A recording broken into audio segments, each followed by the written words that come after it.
Hello friends, அஸ்ஸலாமு அலைக்கும். Welcome to b2b. இன்றைக்கி நம்ம பார்க்க போகிறது ரொம்பவே சுவையான கொத்தவரங்காய் வத்தல் எப்படி வீட்டிலே செய்கிறது அப்படின்னு தான் பார்க்க போகிறோம். இது பார்த்திங்கன்னா நான் பூச்சியெல்லாம் இல்லாமல் ஒரு தடவை கழுவிட்டு எடுத்து வச்சுருக்கேன். எனக்கு எவ்வளோ அளவு தேவையோ நீங்கள் அரை கிலோ 1 கிலோ எவ்வளோ வத்தல் வேணாலும் போடலாம்.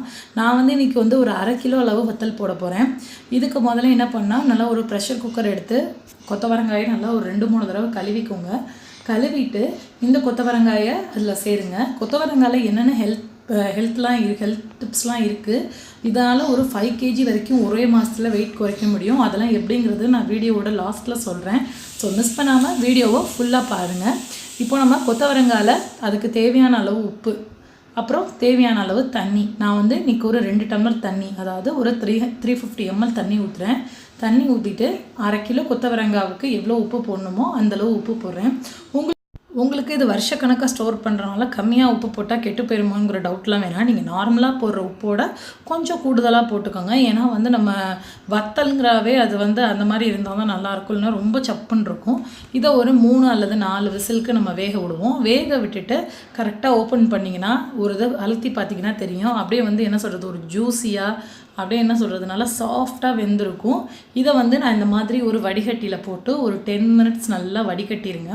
வடிகட்டினதுக்கப்புறம் நல்லா ஒரு பிளேட்டில் விரித்து விட்டு, இல்லைனா ஒரு ஈரத்துணியில் விரித்து விட்டு வெயிலில் ஒரு 3 அல்லது 4 நாள் நல்ல வெயிலாக இருந்தால் ஒரு 3 நாளே போதும்.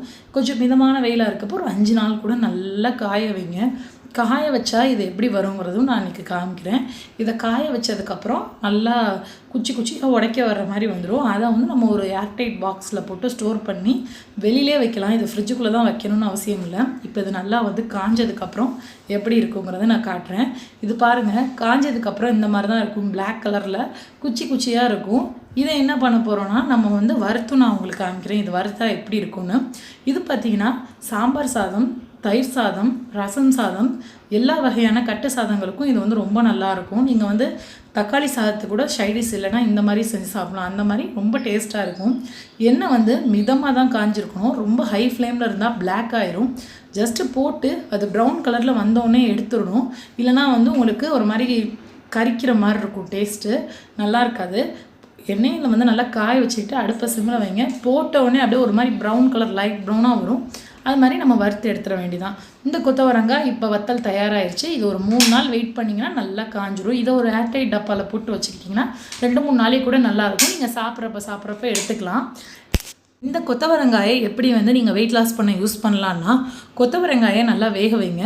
வேக வச்சு நீங்கள் பொரியலுக்கு வேக வைக்கிறதுக்கே வேக வச்சுட்டு அதுக்குள்ளே தண்ணியை எடுத்து 3 நாளைக்கு ஒரு தடவை, அதாவது வாரம் 2 தடவை, 3 நாளைக்கு ஒரு தடவை தொடர்ந்து குடிச்சிட்டு வந்தீங்கன்னா ஒரு மாதம் குடிச்சிட்டு வந்தீங்கன்னா 4 கிலோ வரைக்கும் வெயிட் குறையும். அது மட்டும் இல்லாமல் நம்மளோட எலும்புக்கு நல்ல ஸ்ட்ரென்த்து. ப்ரெக்னெண்ட்டாக இருக்கவங்க கொத்தவரங்காய் சேர்த்துக்கிட்டிங்கன்னா வயிற்றில் இருக்க குழந்தைக்கு ரொம்பவே ஆரோக்கியம். அதுக்கப்புறம் கொத்தவரங்காய் நம்மளோட உடம்புல நோய் எதிர்ப்பு சக்தியை உருவாகுது. ஸோ நீங்கள் இயற்கையாகவே வாரம் 1 நாள் இது சாப்பிட்லாம். மெயினாக மலச்சிக்கல், பாத்ரூம் போகிற ப்ராப்ளம் இருக்கிறவங்க, குழந்தைங்களாக இருந்தாலும் சரி பெரியவங்களாக இருந்தாலும் சரி, கட்டாயம் வாரத்துக்கு 2 தடவை கொத்தவரங்காய் சாப்பிட்டிங்கன்னா ஆட்டோமேட்டிக்காக சரியாயிடும். இந்த டிப்ஸ் உங்களுக்கு பிடிச்சிருந்தா உங்களுக்கு தெரிஞ்சவங்களுக்கு இதை ஃபார்வர்ட் பண்ணுங்கள். தேங்க்யூ.